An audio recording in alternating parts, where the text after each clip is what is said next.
Hello, my name's Julie Williams. I'm a registered migration agent with Migration Downunder, and I'm going to be talking to you about the Subclass 190 visa, which is the state-nominated visa.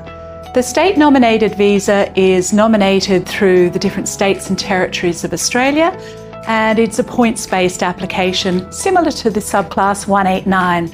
But it's not as independent, whereas you rely on a state to nominate you. Unless you've got family members living in a regional area, you can also have family-sponsored 190 visa. But the majority of people do apply for the 190 state-nominated and territory. Now, each financial year, which in Australia is from 1 July through to 30th of June, each state and territory get their allocation of numbers by the federal government about how many places they've got to utilise for the next 12 months to be able to nominate the specific skill set that is missing and required in their particular areas, whether that's metropolitan or regional. The 190 is across all the state and territory. And the numbers have reduced over the last few years. And for the 24-25 financial year, there have been probably a similar number for New South Wales and Victoria, which I think off the top of my head is around 3,000 places each. Whereas the Tasmanian state has had an increase in numbers. So the big thing about the 190 visa, you've got to have a genuine intent to work and remain living in that particular state and territory that you're wishing to not be nominated under. Generally speaking, you can't actually be nominated by another state and territory if you're not living in that state and territory, if you're here in Australia.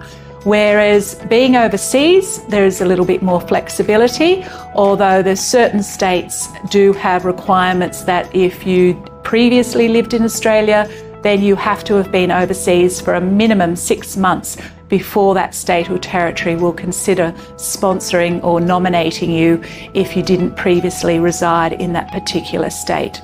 So things that can show genuine intent, maybe you've lived here, maybe you've studied here, and you have been, living and working in South Australia or Tasmania, then if you're applying under those states, then you'll have a good option and a good chance.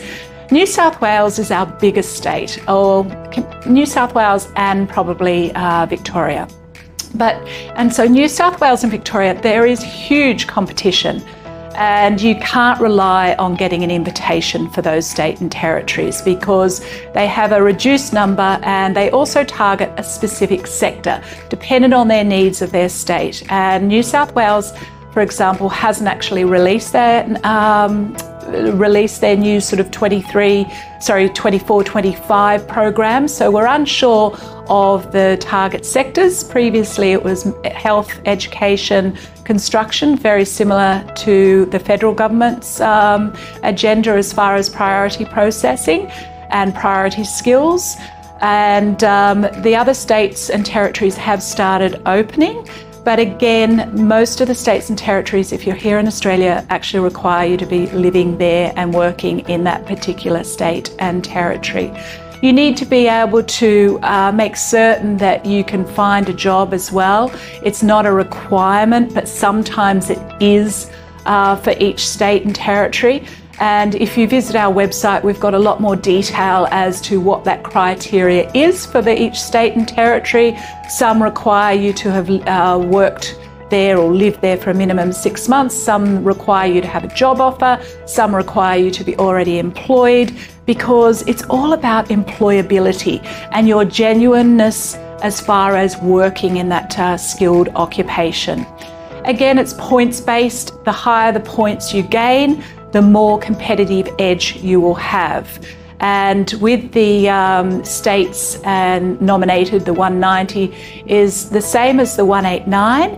You do have to lodge an expression of interest, and there is no cost to that, and there's a minimum requirement of having 65 points, which you get through your English language ability, your age, your qualification, your work experience, etc., whether you studied in Australia.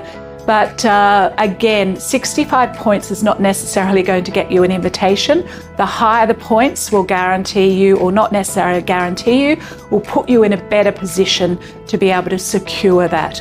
Some states require an additional step of registration of interest, such as Victoria, for example, and each state and territory will manually go through the expression of interest for those that requested nomination from that particular state and territory. So you do need to nominate which state at the time you're applying. You shouldn't be nominating more than one because you won't be considered, because then it doesn't show to them that you're genuine to want to live and work in that particular state.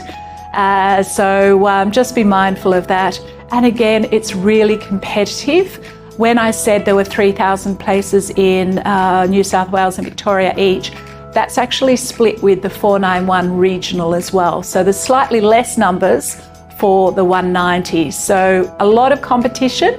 All I can say is get in early, get your skills assessment done, and lodge that expression of interest, and make sure you have all your documents ready so that when they do invite you, you've got everything there, because you must have everything at the time of invitation. But if you'd like to know more, you can book in a consultation with one of our very experienced registered migration agents by going onto our website and following the links.